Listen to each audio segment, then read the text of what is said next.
అందరికీ నమస్తే అండి. ఈ వీడియోలో శుక్రుడు అలాగే వైవాహిక జీవితం గురించి నేను కొన్ని విషయాలు చెప్దాం అనుకుంటున్నాను. అంటే దీంట్లో కొన్ని పర్టికులర్ స్థానాల గురించి నేను మాట్లాడదాం అనుకుంటున్నాను. ఉదాహరణకి శుక్రుడు 6వ స్థానంలో కానీ 7వ స్థానంలో కానీ 8వ స్థానంలో కానీ ఉన్నప్పుడు ఎలా ఉంటుంది, అలాగే శుక్రుడు 12వ స్థానంలో 1వ స్థానంలో 2వ స్థానంలో ఉన్నప్పుడు ఎలా ఉంటుంది అన్నది ఈ వీడియోలో నేను చెప్తాను. ఇది mostly the quality of marriage, అంటే వైవాహిక జీవితానికి సంబంధించిన విషయాలు ఇందులో నేను మాట్లాడతాను అనమాట.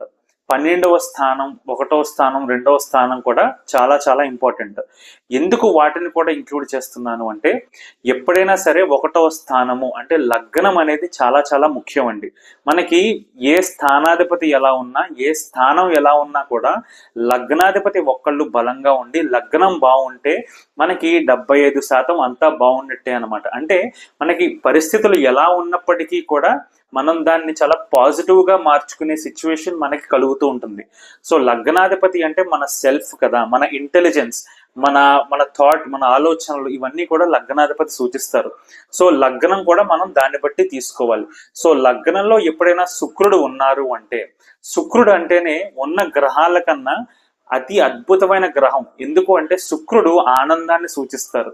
సో మిగతా ప్లానెట్స్ తో కంపేర్ చేసుకుంటే ఈ శుక్రుడు ఆనందాన్ని సూచించడం వల్ల, శుక్రుడు బలంగా లగ్నంలో ఉన్నప్పుడు ఖచ్చితంగా వీళ్ళు చాలా తెలివైన వాళ్ళు అవుతారు. వీళ్ళు నిరంతరం కూడా పరిస్థితులు ఎలా ఉన్నప్పటికీ కూడా దాన్ని హ్యాపీగా మార్చుకోవడానికి, అది మౌల్డ్ చేసుకోవడానికి ట్రై చేస్తూ ఉంటారు. సో వైవాహిక జీవితం పరంగా ఒక వ్యక్తి తన సెల్ఫ్ బలంగా ఉండడం అనేది చాలా చాలా ఇంపార్టెంట్. ఈ వైవాహిక జీవితం పరంగా చూసుకుంటే శుక్రుడు 1వ స్థానంలో ఉన్నప్పుడు అది చాలా చాలా మంచిదండి. అద్భుతమైన వైవాహిక జీవితం అనేది ఖచ్చితంగా ఇస్తుంది. ఎక్కువ హ్యాపీనెస్ తో ఉండడం, పరిస్థితులు ఎప్పుడు ఇలానే ఉంటాయి కానీ మనం ప్రెజెంట్ అనేది చాలా ఇంపార్టెంట్.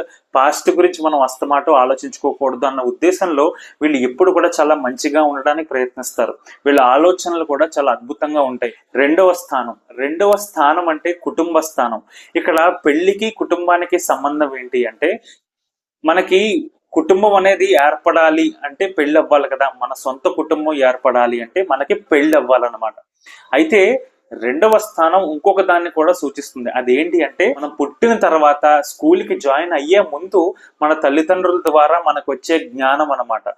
సో చిన్నప్పుడు మనకి ఏదైతే మైండ్ లో ఫిక్స్ అయిందో దాన్నే మనం జీవితాంతం పాటించడానికి ప్రయత్నిస్తూ ఉంటాం. ఉదాహరణకి చిన్నప్పుడే తల్లిదండ్రులు ఎక్కువ గొడవ పడడం, తల్లిదండ్రుల మధ్యన సఖ్యత లేకపోవడం, ఇవన్నీ గమనించిన కుర్రవాడు కానీ అమ్మాయి కానీ ఉన్నారనుకోండి, వాళ్ళకి ఈ పెళ్లి జీవితం మీద విరక్తి వచ్చేస్తుంది. పెళ్లి చేసుకోకూడదు, మా అమ్మా నాన్న ఇలా ఉన్నారు, పెళ్లి చేసుకోకూడదు అన్న ఫీలింగ్ వాళ్ళకి వస్తుంది. సో 2వ స్థానం ఈ వైవాహిక జీవితం పరంగా అంత ఇంపార్టెంట్ అనమాట. సో 2వ స్థానంలో శుక్రుడు ఉన్నారు అంటే, సహజంగా ఏ లగ్నమైనా తీసుకుంటే శుక్రుడు సహజ శుభగ్రహం. సో ఒక సహజ శుభగ్రహం ఈ యొక్క 2వ స్థానంలో ఉండడం అనేది వాళ్ళ వాక్శుద్ధి బాగుండడానికి కారణం అవుతుంది. అలాగే వాళ్ళ కుటుంబ పరంగా, వాళ్ళ కుటుంబానికి సంబంధించిన విలువల గురించి వాళ్ళకి చాలా బాగా తెలుస్తాయి. అలాగే వీళ్ళు ఎలా మాట్లాడుతున్నారు, ఎలా తింటున్నారు అన్న విషయం కూడా వీళ్ళకి చాలా బాగా అర్థమవుతుంది. వీళ్ళు చాలా మంచిగా తినే అవకాశం ఉంది. మంచిగా తినడం అంటే ఏంటి? శుచి శుభ్రమైన ఆహారం తీసుకోవడం, వీళ్ళ మాటలు కూడా చాలా సున్నితంగా ఉండడం, చాలా ఎలా అంటే చాలా ప్యూర్ గా మాట్లాడతారు, చాలా ప్రేమతో మాట్లాడుతూ ఉంటారు. సో వైవాహిక జీవితం బాగుండడానికి ఒక రకంగా చాలా ప్రేమగా మాట్లాడడం కూడా చాలా చాలా ఇంపార్టెంట్. మన పరిస్థితులు ఎలా ఉన్నప్పటికీ కూడా ప్రేమగా మాట్లాడడం కనుక జరిగితే అది ఎంత ఇబ్బందిలో ఉన్నా సరే అది పాజిటివ్ గా చేసేసే సిచ్యువేషన్స్ ఏర్పాటు చేస్తుంది అనమాట. 12వ స్థానం. సో 12వ స్థానం అంటే మన పంచేంద్రియ తత్వాలు అంటారు కదా. మనం ఈ యొక్క టచ్ కానీ, ఫీల్ కానీ, వీటన్నిటిని, ఈ పంచేంద్రియాలకి సంబంధించిన తత్వాన్ని సూచించే స్థానం 12వ స్థానం. శుక్రుడు 12వ స్థానంలో ఉంటే, సహజంగా శుక్రుడు ఎక్కడ ఉచ్చ స్థానం పొందుతారు? మీన రాశిలో ఉచ్చ స్థానం పొందుతారు. ఆ మీన రాశి అనేది సహజంగా 12వ రాశి కదా, మేషం నుంచి చూసుకుంటే. సో శుక్రుడు 12వ స్థానంలో ఉన్నప్పుడు మంచి నిద్ర పట్టే అవకాశం ఉంటుంది అనమాట వీళ్ళకి. అలాగే 12వ స్థానం అంటే ఫిజికల్ ఇంటిమెసీ. అలాగే 12వ స్థానం అంటే బెడ్ ప్లెజర్స్ కి సంబంధించిన స్థానం. సో శుక్రుడు 12వ స్థానంలో ఉన్నప్పుడు, ఎఫ్లిక్ట్ అవ్వకుండా ఉన్నప్పుడు వీళ్ళు ఖచ్చితంగా ఆ యొక్క ఫిజికల్ ఇంటిమసీ చాలా బాగుంటుంది. సో దానివల్ల అయినా సరే వాళ్ళకి వైవాహిక జీవితం అనేది ఖచ్చితంగా బాగుంటుంది. ఎందుకు ఇలా చెప్తున్నాను అంటే, భార్యకు కానీ భర్తకు కానీ అనారోగ్యం వచ్చిందనుకోండి, టాబ్లెట్ వేసుకున్నావా అని చెప్పడం ఒక వంతు అయితే, దగ్గరికి వెళ్ళి వాళ్ళ దగ్గరికి తీసుకుని టాబ్లెట్ మనం ఇచ్చి వాళ్ళని వేసుకోమండం అనేది, ఆ ఫీలింగ్ అనేది చాలా బాగుంటుంది అనమాట. సో 12వ స్థానంలో శుక్రుడు కనుక ఉంటే ఇలాంటివి చేసే అవకాశాలు ఉంటాయి. అంటే అందరూ చేస్తారని కాదు, కాకపోతే ఈ యొక్క నేచర్ ఉండే అవకాశం చాలా ఎక్కువ ఉంది. సో ఈ మూడు కూడా, లగ్నం కానీ, 2వ స్థానం కానీ, అలాగే ఈ యొక్క ఫిజికల్ ఇంటిమసీ, ఈ పంచేంద్రియాలకు సంబంధించిన స్థానం కానీ చాలా చాలా ఇంపార్టెంట్ వైవాహిక జీవితం పరంగా. ఇప్పుడు 6వ స్థానం, 7వ స్థానం, 8వ స్థానానికి వస్తే, ఫస్ట్ మనం 7వ స్థానం తీసుకుందాం. శుక్రుడు 7వ స్థానంలో ఉన్నప్పుడు, కారకుడు 7వ స్థానంలో ఉన్నారు, దాన్ని కారకోభవనాశాయ అంటారు. కానీ మనం తెలుసుకోవాల్సిన విషయం ఏమిటి అంటే, శుక్రుడు గనక 7వ స్థానంలో ఉంటే, అక్కడ ఏ ఎఫ్లిక్షన్స్ లేకుండా ఉంటే 7వ స్థానంలో చాలా అద్భుతమైన మ్యారిటల్ లైఫ్ అనేది ఖచ్చితంగా ఉంటుందండి. ఒకవేళ పెళ్ళి అయితే ఖచ్చితంగా అద్భుతమైన వైవాహిక జీవితం ఉంటుంది. సహజంగా శుక్రుడు గనక 7వ స్థానంలో ఉన్నప్పుడు వాళ్ళకి పెళ్లి చేసుకోకపోవడం అన్న ఇంట్రెస్ట్ కూడా కలుగుతూ ఉంటుంది. పెళ్లి అక్కర్లేదు, పెళ్ళే చేసుకోవాలా, జీవితంలో మనం ఎన్నో చూడాలంటే పెళ్లి కూడా కన్ఫర్మ్ ఖచ్చితంగా ఉండాలా, ఇది మ్యాండేటరీయా, పెళ్లి ఖచ్చితంగా చేసుకోవాలా అన్న ఫీలింగ్ వీళ్ళకి కొంతమందికి కలిగే అవకాశం ఉంది. కానీ ఎప్పుడైనా సరే శుక్రుడు గనక కొద్దిగా ఎఫ్లిక్ట్ అయినా వీళ్ళకి వైవాహిక జీవితం పరంగా చాలా ఇబ్బందులు అనేది ఫేస్ చేయాల్సి వస్తుంది. సో కారకోభవనాశాయ అనేది అప్పుడు అప్లికబుల్ అవుతుంది అనమాట. అంటే కారకుడు ఆ కారక స్థానంలో ఉంటూ వేరే నెగిటివ్ ప్లానెట్స్ అంటే సహజ పాపగ్రహాలు గనక, సహజ క్రూర గ్రహాలు గనక చూసినట్టయితే ఆ కారకోభవనాశాయ అనేది అప్లికబుల్ అవుతుంది. సో దానివల్ల వాళ్ళు వైవాహిక జీవితం పరంగా ఇబ్బందులు కలిగే అవకాశం ఉంది. శుక్రుడు అంటేనే ఏంటి, లవ్, రిలేషన్షిప్స్ కదా, ఆ ప్రేమ, ఆనందం, దానికి సంబంధించిన గ్రహంతో వేరే గ్రహాలు ఉన్నాయనుకోండి, ఈ శుక్రుడి యొక్క స్వభావాన్ని పాడు చేసే అవకాశం ఉంది.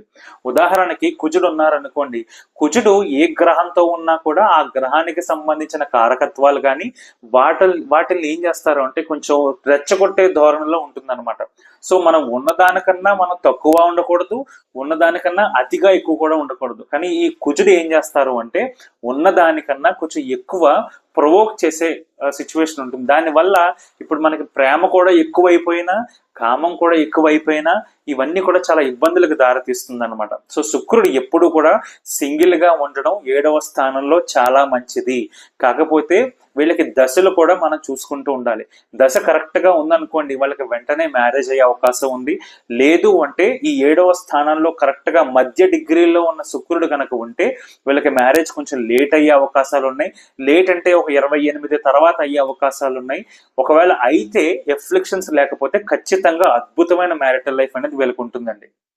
ఇప్పుడు శుక్రుడిని 6వ స్థానంలో చూస్తే ఎలా చూడాలి, 6వ స్థానంలో శుక్రుడు ఉన్నప్పుడు ఎలా ఉంటుంది అంటే, 6వ స్థానం అంటే ఏంటి, శత్రు, రోగ, రుణ, విపత్తులకు సంబంధించిన స్థానం.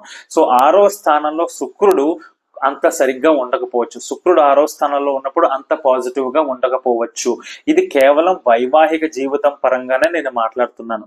సహజంగా శుక్రుడు 6వ స్థానంలో ఉన్నారు అంటే వాళ్ళకి వాళ్ళు కాంపిటేటివ్ గా ఫీల్ అవుతూ ఉంటారు. నేనే ఈ రోజు ఇలా ఉన్నాను కాబట్టి రేపు ఇంకా ఇంప్రూవ్ అవ్వాలి, ఎల్లుండి ఇంకా ఇంప్రూవ్ అవ్వాలి అని చెప్పి వాళ్ళకి ఆ పోటీతత్వం అనేది చాలా ఎక్కువ ఉండే అవకాశం ఉంది. వీళ్ళు చాలా సర్వీస్ ఓరియంటెడ్ గా ఉంటారు. ఖచ్చితంగా చాలా పాపం పని మనుషుల్ని కానీ వీళ్ళందరినీ కూడా చాలా మంది ఈ షాపుల్లో చూసినా లేకపోతే రెస్టారెంట్స్ లో చూసినా తిడుతూ ఉంటారు, ఊరికూరికి కసురుతూ ఉంటారు కదా.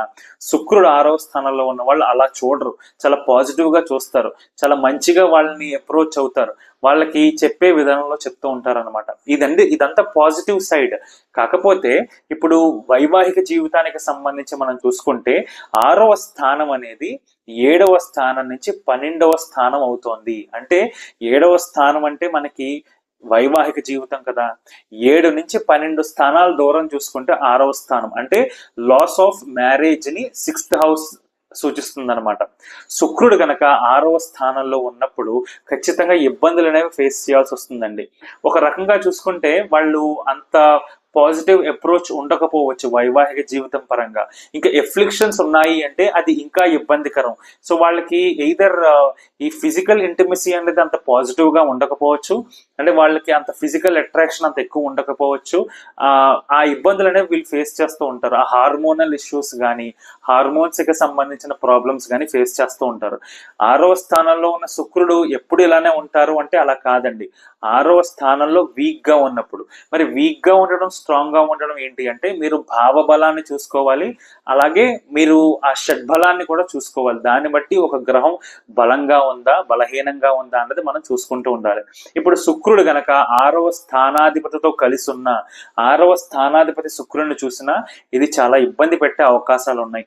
ఒక రకంగా వైవాహిక జీవితం పరంగా చాలా సమస్యలు అనేవి ఇచ్చే అవకాశం ఉంది.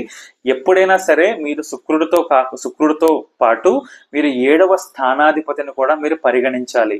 7వ స్థానాధిపతి వీక్ గా ఉండి శుక్రుడు కూడా ఈ యొక్క 6వ స్థానంలో ఎఫ్లిక్ట్ అయ్యి 6వ స్థానంలో ఉన్నప్పుడు 6వ స్థానాధిపతితో ఉన్నప్పుడు ఖచ్చితంగా వైవాహిక జీవితంలో సమస్యలు అనేవి ఎదుర్కోవాల్సి వస్తుంది అండి. ఇప్పుడు శుక్రుడు 8వ స్థానంలో ఉన్నప్పుడు, ఈ 8వ స్థానం అంటేనే ఈ హిడెన్ ఇన్ఫర్మేషన్, ఈ సీక్రెట్ కి సంబంధించిన సీక్రెట్ అఫైర్స్ ఇవన్నీ సూచిస్తారు. శుక్రుడు 8వ స్థానంలో ఎఫ్లిక్ట్ అవ్వకుండా ఉన్నప్పుడు ఓకే, ఒక రకంగా బాగానే ఉన్నా ఈ ఎఫ్లిక్షన్స్ కి గురైన లేదా సహజంగానే శుక్రుడు 8వ స్థానంలో ఉన్న వీళ్ళకి ఆ ప్రేమ అనేది కొంచెం లస్ట్ కింద మారే అవకాశాలు ఉంటాయి. సో ఆ లస్ట్ కింద మారడం అనేది చాలా ఇబ్బంది. ఇప్పుడు ఏదైనా సరే కేవలం మనుషులతో ప్రేమనే కాదు, ఒక ఫోన్ ఉందనుకోండి, ఆ ఫోన్ మీద మనకి చాలా ఇష్టం ఉంటూ ఉంటుంది. నా ఫోన్ అని. కనీసం నిద్రపోయేటప్పుడు కూడా మనం దేవుడి ఫోటో పక్కన పెట్టుకుంటాం లేదో కానీ ఫోన్ అయితే పక్కన పెట్టుకుంటాం ఖచ్చితంగా. సో ఫోన్ మీద ఆ ఇష్టం ఉండడం ఓకే, ఆ ఫోన్ అనేది అబ్సెషన్ గా మారిపోతే అది చాలా చాలా కష్టం. 8వ స్థానం అనేది ఈ సీక్రెట్ కి సంబంధించిన స్థానము. ఇందులో శుక్రుడు ఉండడం వల్ల ఈ సీక్రెట్ అఫైర్స్ ఉండడం, ఎఫ్లిక్ట్ అయినప్పుడు ఈ సీక్రెట్స్ అఫైర్స్ ఎక్కువ అవ్వడం, ఇలాంటివన్నీ కూడా ఉంటూ ఉంటాయి. 8వ స్థానం అనేది ప్రేమని బాగానే సూచిస్తుంది. అంటే 8వ స్థానంలో శుక్రుడు ఉన్నప్పుడు, శుక్రుడు అంటే ప్రేమ కాబట్టి ఆ ప్రేమకు సంబంధించిన విషయాల్లో బాగానే ఉంటుంది, కానీ ఆ ప్రేమ ఎప్పుడు కూడా అతిగా మారకూడదు, లస్ట్ గా మారకూడదు. సో వీళ్ళకి 8వ స్థానంలో శుక్రుడు ఉన్నప్పుడు వాళ్ళకి ఇన్హెరిటెన్స్ రావడం, మనీ పరంగా చాలా అద్భుతంగా ఉండడం, అన్ఎక్స్పెక్టెడ్ గా డబ్బులు రావడం, అలాగే వాళ్ళ యొక్క స్పౌస్ యొక్క ఫ్యామిలీ నుంచి డబ్బులు రావడం, అత్తమావయ్య నుంచి డబ్బులు రావడం, ఈ లాటరీకి సంబంధించిన విషయాల్లో మంచిగా మనీ అనేది ఎర్న్ చేసుకోవడం, ఇలాంటివన్నీ ఖచ్చితంగా ఉంటాయి. సో శుక్రుడు 8వ స్థానంలో ఉండడం కూడా అంత మంచిది కాదు. సో ఈ వీడియోలో నేను 1, 12, 2 స్థానాల గురించి చెప్పాను, అలాగే 6, 7, 8 స్థానాల గురించి చెప్పాను. ఇందులో శుక్రుడు ఉన్నప్పుడు ఈ రకంగా ఎఫెక్ట్స్ అనేవి కలుగుతూ ఉంటాయి. ఈ వీడియో కనుక మీకు నచ్చినట్టయితే లైక్ చేయండి, అలాగే నా ఛానల్కి సబ్స్క్రైబ్ చేసుకోండి. Thank you so much.